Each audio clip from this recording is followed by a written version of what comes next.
안녕하세요, 수험생 여러분. 이번 시간에는 고려가요에 대해서 공부하도록 하겠습니다. 고려가요는 고려시대의 노래인데요.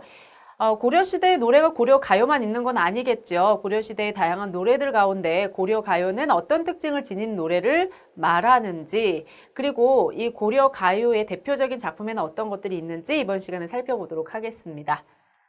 자, 고려가요는 보통 고려 소교와 경기체가를 아울러서 이르는 말인데요. 좁은 의미에서는 고려 소교만을 가리키기도 합니다. 자, 그런데 이런 노래들이 발생하게 된 배경에 대해서는 좀 알아두셔야 합니다. 아마 역사 시간에 공부를 하셨을 텐데요. 자, 고려시대 중반에 고려 사회에 큰 변화가 일어납니다. 자, 우선 무인들이 난을 일으키죠. 그래서 이전에 어떤 권문세족의 세력이 약화되고요. 그들을 대체할 신진 사대부가 성장을 하게 됩니다. 자, 그리고 그 와중에 원나라가 이제 고려를 침략을 하게 되죠. 그러면서 원 집권기가 길게 이어지는데요. 자, 그러한 과정에서 이 고려 소교나 경기체가 같은 것들이 발달을 하게 됩니다.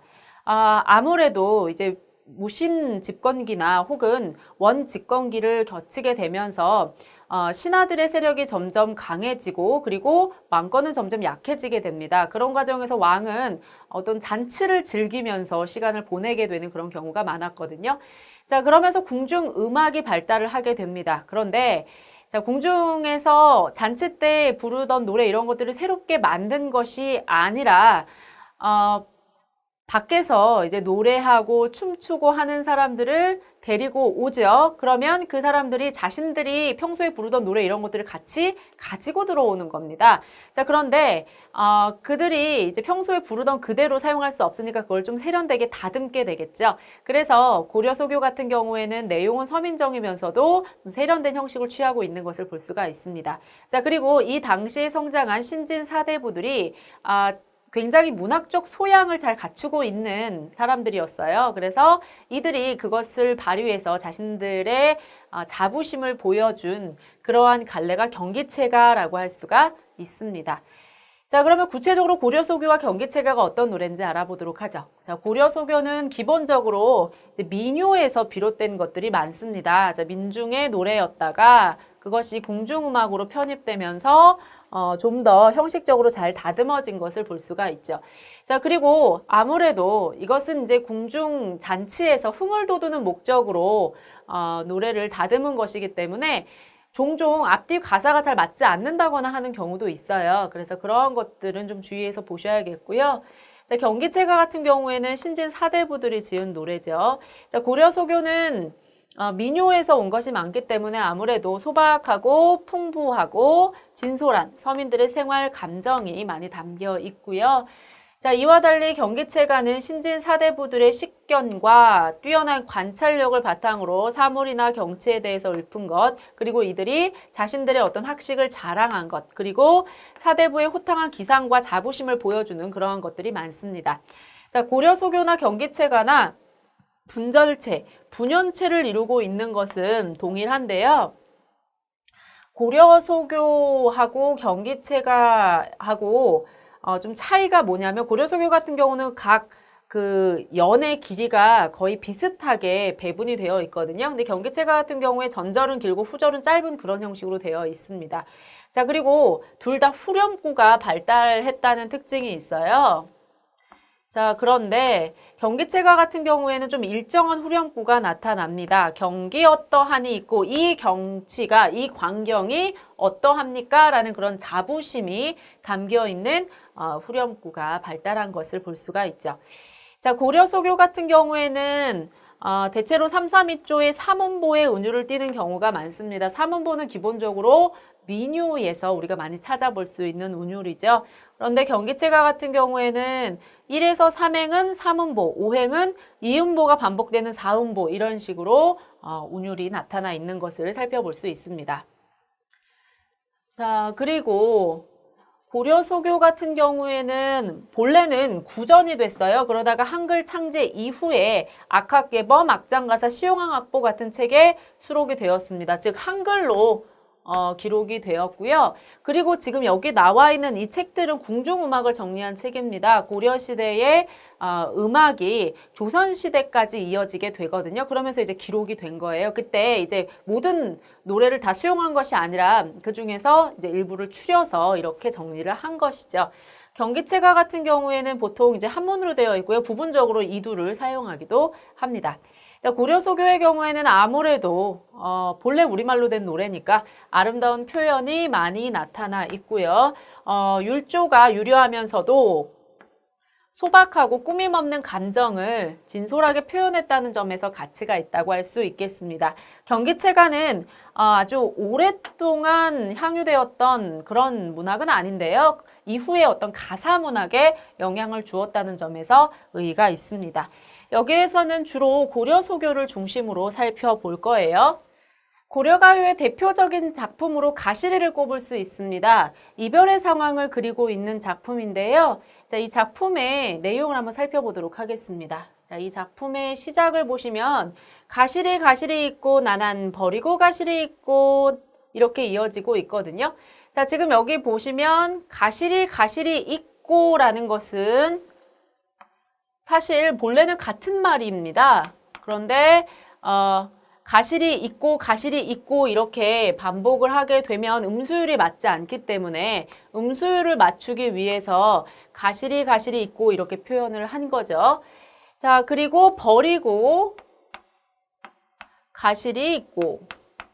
자, 지금 보시면 A, B, A 구조로 되어 있는 것을 볼 수 있죠. 이런 반복하는 구조를 통해서 나를 정말 버리고 가실 겁니까? 라는 그런 애절한 태도를 나타내고 있습니다.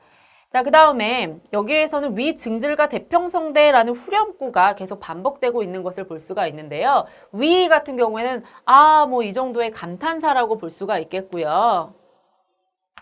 자, 그리고 증질가는 찡찡찡 하는 악기 소리의 구음이라고 할 수가 있거든요. 자, 그리고 여기서 이상한 게 대평성대인데요. 사실 이별의 상황이기 때문에 대평성대라는 건 좀 말이 되지 않습니다. 화자의 입장에서 봤을 때 좀 놀리는 것 같이 들릴 수도 있죠. 나는 지금 이별해서 슬픈데 이게 무슨 태평성대야 이렇게 얘기할 수도 있는데요. 자, 지금 이 고려소교 같은 경우에는 우리가 궁중에서 연회를 할 때 불렀던 노래라고 했잖아요. 그렇기 때문에 궁중 연회의 주인공은 아무래도 임금님일 거고 또 그런 것들을 감안했을 때 흥을 돋우기 위해서 지금은 태평합니다 이런 식으로 노래를 불렀을 겁니다. 자, 노래 가사의 의미와는 상관이 없어요. 그것과 관계없이 흥을 돋우기 위해서 들어간 어구라고 할 수가 있습니다. 자, 지금 여기에서 이런 후렴구가 계속해서 반복되고 있는 것을 볼 수가 있는데요. 이것을 통해서 흥을 돋우고 어떤 운율을 맞추고자 했던 거죠. 자, 그리고 자, 날로는 어찌 살라고 버리고 가시리 있고 라고 했는데, 자, 버리고 가시리 있고 라는 말이 반복되고 있는 것을 살펴볼 수가 있죠. 여기에서 이런 반복을 통해서 화자의 슬픔을 강조합니다. 그리고 나더러는 어떻게 살라고 버리고 가십니까? 이렇게 하소연을 하는 것은 화자가 이별에 대해서 수동적인 그런 모습을 보이는 거죠. 님을 잡지도 못하면서 지금 나는 어떻게 삽니까? 이렇게 하소연하는 것은 이별에 대해서 적극적으로 대처하지 못하는 그런 모습이 나타나 있는 것이라고 할 수 있겠습니다. 자, 그러면서 님을 어쩔 수 없이 보냅니다. 왜냐하면 서운하게 해서 님이 오지 않을까 봐 걱정하는 거죠. 자, 님을 그만큼 사랑하는 안타까운 화자의 마음이 나타나 있습니다. 님을 어쩔 수 없이 보내고 있는 상황입니다. 자, 이 시에서 중요한 내용들 좀 다시 한번 짚어보도록 하죠. 자, 이 시에서 우선 우리가 잘 살펴봐야 할 내용이요. 화자의 정서가 어떤 식으로 전개되고 있는가 하는 겁니다. 자, 1연은 기라고 할 수 있어요. 즉, 이제 화자의 슬픔이 나타나기 시작하는 부분이죠. 화자가 님이 떠나는 것을 보며 슬퍼하고 애원하고 있습니다. 이 연에서는 좀 더 정서가 깊어지죠. 자, 좌절과 슬픔을 느끼고 있는 화자의 모습을 볼 수가 있고요. 자, 3연에서는 이제 전환이 일어납니다.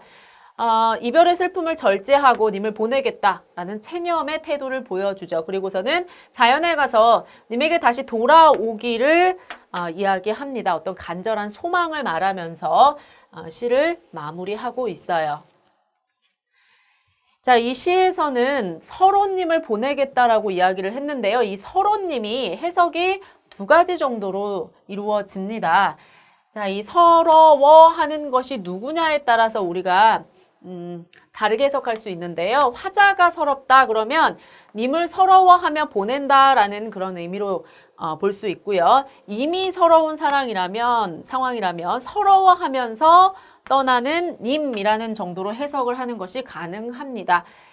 그런데 여기에서 화자가 님이 오지 않을까 봐 걱정하고 그런 것을 봤을 때에는 이미 서러워한다기보다는 화자가 서러워하는 상황이 아닐까 싶어요. 그런데 어쨌든 이 부분을 이렇게 두 가지로 해석할 수 있다는 거 참고해서 알아두시면 되겠습니다. 자, 그리고 이 시 같은 경우에는 고려가요니까요. 3, 3위조의 삼음보에 운율이 일정하게 나타나는 것을 볼 수가 있습니다. 가실이 있고 버리고 가실이 있고 보시면 3, 3이 삼음보로 이렇게 끊어지는 것을 볼 수가 있죠. 여기 나나는 어디 갔나요? 자, 그것 같은 경우에는 여음구입니다. 즉, 그것이 어떤 의미가 있는 게 아니라요. 그냥 노래에서 왜 우리가 워우워 뭐 이런 거 들어가듯이 그렇게 그 운율을 맞추어 주는 것이라고 생각하시면 되겠습니다.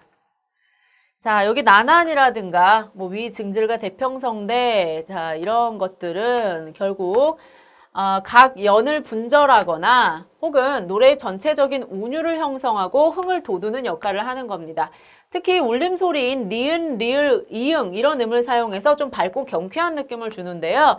이게 노래의 전체적인 분위기하고는 사실 맞지 않아요. 가시리는 좀 슬픈 노래니까요. 그럼에도 불구하고 이러한 밝고 경쾌한 느낌을 주는 후렴구를 사용함으로써 이 노래가 궁중의 연회에서 사용되면서 흥을 돋우는 역할을 할 수 있게 하는 거죠. 우리가 사실 축제 같은 거 할 때 발라드를 부르는 가수가 와서 슬픈 노래 부른다고 해서 막 눈물을 줄줄 흘리고 그러지는 않잖아요. 자, 그러한 맥락에서 이해하시면 되겠습니다. 슬픈 가사의 노래지만 흥을 돋우는 데 사용되었기 때문에 이런 후렴구가 그런 역할을 할 수 있도록 해주고 있다. 이렇게 이해하시면 되는 거겠죠?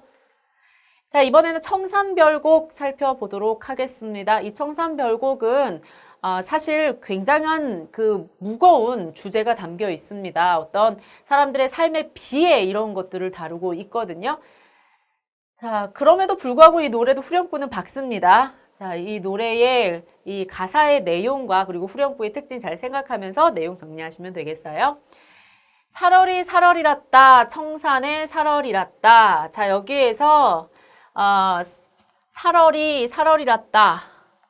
살얼이랐다라는 것은 살고 싶다라는 그런 표현으로 혹은 살아야만 하는구나 라는 표현으로 볼 수 있습니다.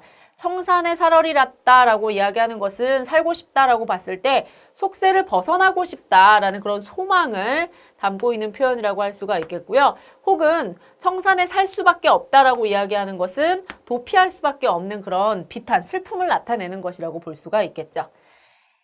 자, 그리고 이연에서 보시면 울어라 울어라 새여 자고니러 울어라 새여 널라와 씨름한 나도 자고니러 우니로다 라고 하면서 새와 함께 슬퍼하는 내용이 나오는데요.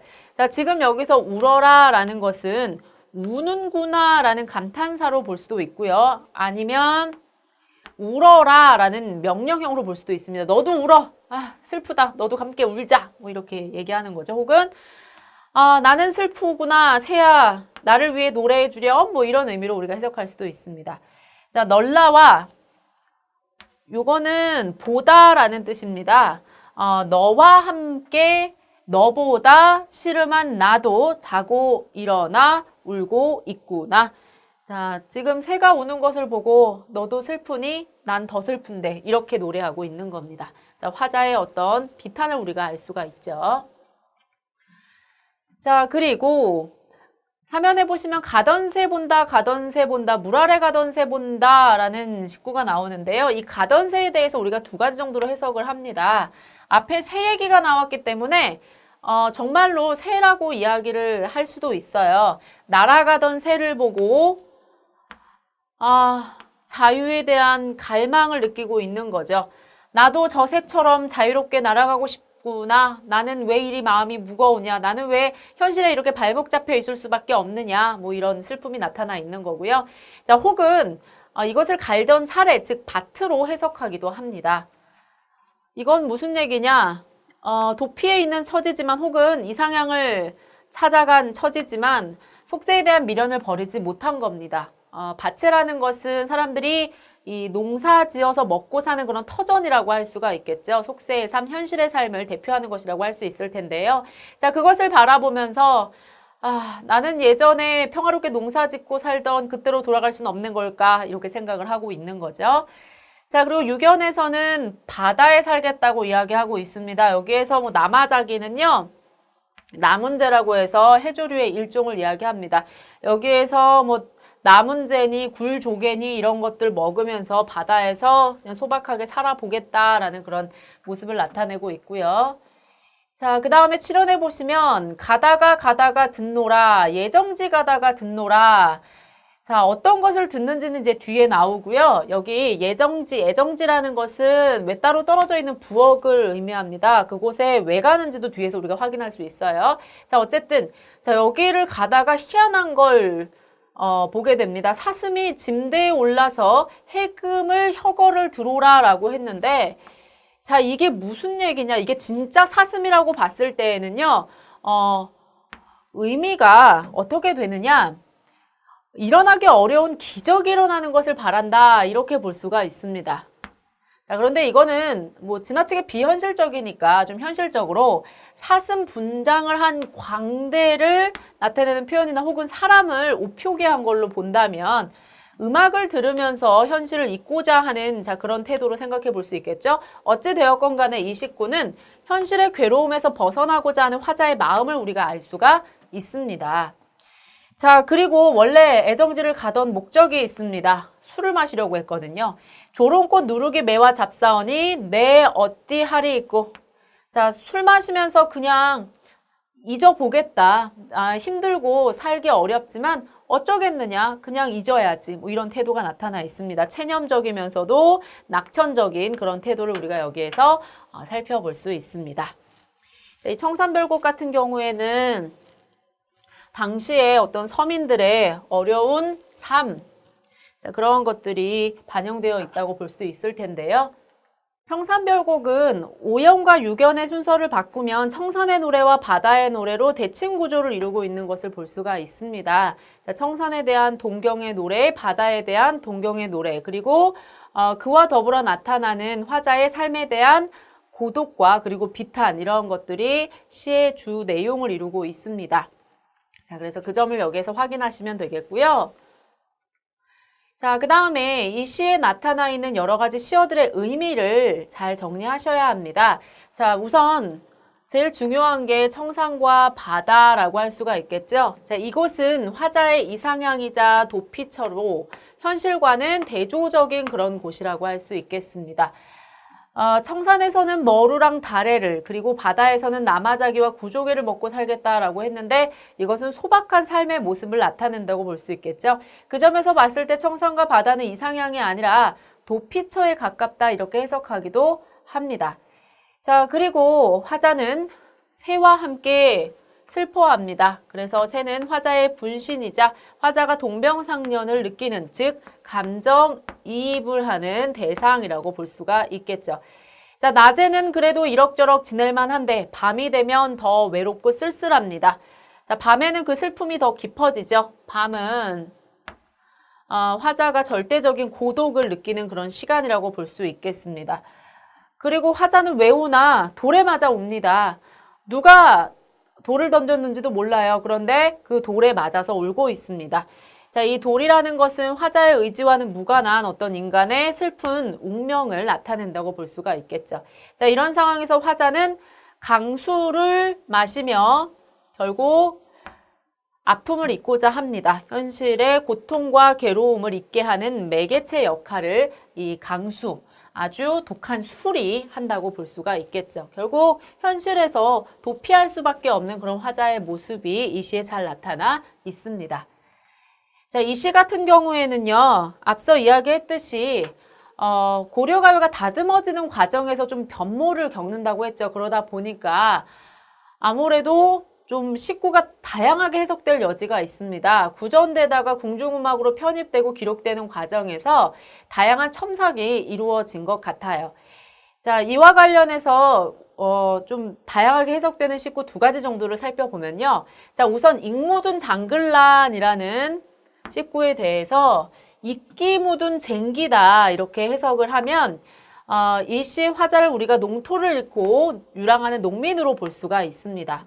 혹은 이끼 묻은 무기 이렇게 해석을 하는 것은 전쟁 후에 유랑하는 군인이 이 시의 화자가 되는 것이라고 할 수가 있겠고요. 이끼 묻은 은장도 이렇게 해석을 한다면 사회에 참여할 수 없는 지식인으로 보는 그런 경우라고 할 수도 있고요. 혹은 실현당한 여인이 이 시의 화자가 될 수도 있습니다. 이 경우에는 또 뒤에 가서 다른 식구의 해석에도 영향을 미치거든요. 자, 앞에 지금 이 세 경우는 그래도 남성 화자인데 이 경우는 지금 여성 화자라서 좀 차이가 있죠. 조롱꽃 누르기 매와 잡사원이 내 어찌 하리 있고 라는 식구에 대해서 요 마지막에 이 식구에 대해서 농토를 잃고 유랑하는 농민이나 혹은 전쟁 후에 유랑하는 군인, 사회에 참여할 수 없는 지식인 입장에서 봤을 때는 술을 마시면서 현실의 괴로움을 잊고자 하는 그러한 태도로 우리가 이것을 해석할 수 있는 반면에 실현당한 여인의 입장에서 보자면 자, 술이 좋아서 떠난 님을 어찌할 수 없어 체념하는 그런 태도로 이해할 수도 있습니다. 그러면 식구의 해석이 많이 달라지죠. 그래서 이러한 점을 참고해서 식구의 말하고자 하는 바를 잘 이해하시면 되겠습니다. 자, 그리고 이 청산별곡 같은 경우에도 332조의 삼음보의 운율이 일정하게 나타나는 것을 볼 수가 있습니다. 사러리 사러리 랐다, 청산의 사러리 랐다. 332조의 삼음보로 끊어지는 것을 살펴볼 수 있죠. 일반적인 어떤 이 소교, 고려 가요의 운율이니까요. 이 점 잘 알아두시면 되겠습니다. 자, 그리고 이 시에도 후렴구가 계속 반복되는데요. 여기에서는 얄리얄리 알랑성 얄라리얄라 다소 좀 경망스러운 그런 후렴구가 계속 반복되는 것을 볼 수가 있습니다. 아리랑과 비슷한 류의 그런 후렴구인 듯한데요. 자, 이 후렴구는 기본적으로 각 연을 분절하는 역할을 하죠. 노래의 전체적인 운율을 형성하고 흥을 돋우는 역할을 합니다. 특히 여기에서는 울림소리인 리을, 이응, 음이 많이 사용이 됐어요. 그래서 좀 밝고 경쾌한 그런 느낌이 많이 듭니다. 노래는 상당히 진지하고 무겁고 그리고 슬픔에 가득 차 있는데 그와 어울리지 않게 후렴구는 상당히 밝습니다. 이 노래의 목적이 무엇인지를 알 수 있게 해주는 대목이라고 할 수가 있겠죠. 노래의 가사 자체는 무거울지라도 이 노래는 흥을 돋우기 위한 것이기 때문에 분위기가 무거우면 안 되잖아요. 그러니까 이런 후렴구를 붙였을 것이라고 생각해 볼 수 있습니다. 자, 그 다음에 여기에서 우리가 살펴본 것과 또 다른 고려 가요들 몇 편의 내용 좀 소개를 해드릴게요. 자, 우선 이 동동 같은 경우에는요. 이런 노래를 우리가 달거리 노래 원령체라고 합니다. 임에 대한 사랑, 연정을 12달의 자연현상과 세시풍속 이런 것들과 관련지어서 노래를 하고 있어요. 각 달의 특성이 잘 나타나 있으면서도 그와 관련지어서 정서를 섬세하게 표현한 시입니다. 자, 그 다음에 정가전곡 같은 경우에는 산 접동새에 빗대어서 임금을 그리워하는 신하의 마음을 드러낸 노래입니다. 어떤 유배 시가의 전형을 잘 보여준다고 볼 수가 있겠죠. 자, 그 다음에 정석가 같은 경우에는 남녀 간의 변함없는 사랑을 다루는 노래라고 해석하기도 하고 태평성대에 대한 송축을 다룬 노래로 보기도 합니다. 자, 그리고 한림별곡 같은 경우에는요, 얘는 이제 경기체가인데요. 신진사대부들의 과시적이고 귀족적이고 또 향락적이고 풍류적인 그런 성향을 잘 보여주는 노래입니다. 이 한림별곡 같은 경우에는 우리가 일부의 내용만 가끔 다루거든요. 그리고 나머지 경기체가들은 사실 교과서에는 잘 다루지 않기 때문에 한림별곡이라는 노래가 있다라는 건 좀 참고해서 알아두시면 되겠습니다. 자, 여기까지 해서 중요한 내용들 다 살펴봤습니다. 자, 고려 가요. 사실 우리가 좀 막연하게 그냥 고려시대의 노래인가 보다라고만 생각하지 그 특성을 잘 알지 못하는 경우가 많은데요. 자, 여기에 선생님과 함께 살펴본 이 두 작품 대표적인 것들이니까요. 이것을 중심으로 해서 고려가요에 대해서 잘 이해하시면 좋겠습니다.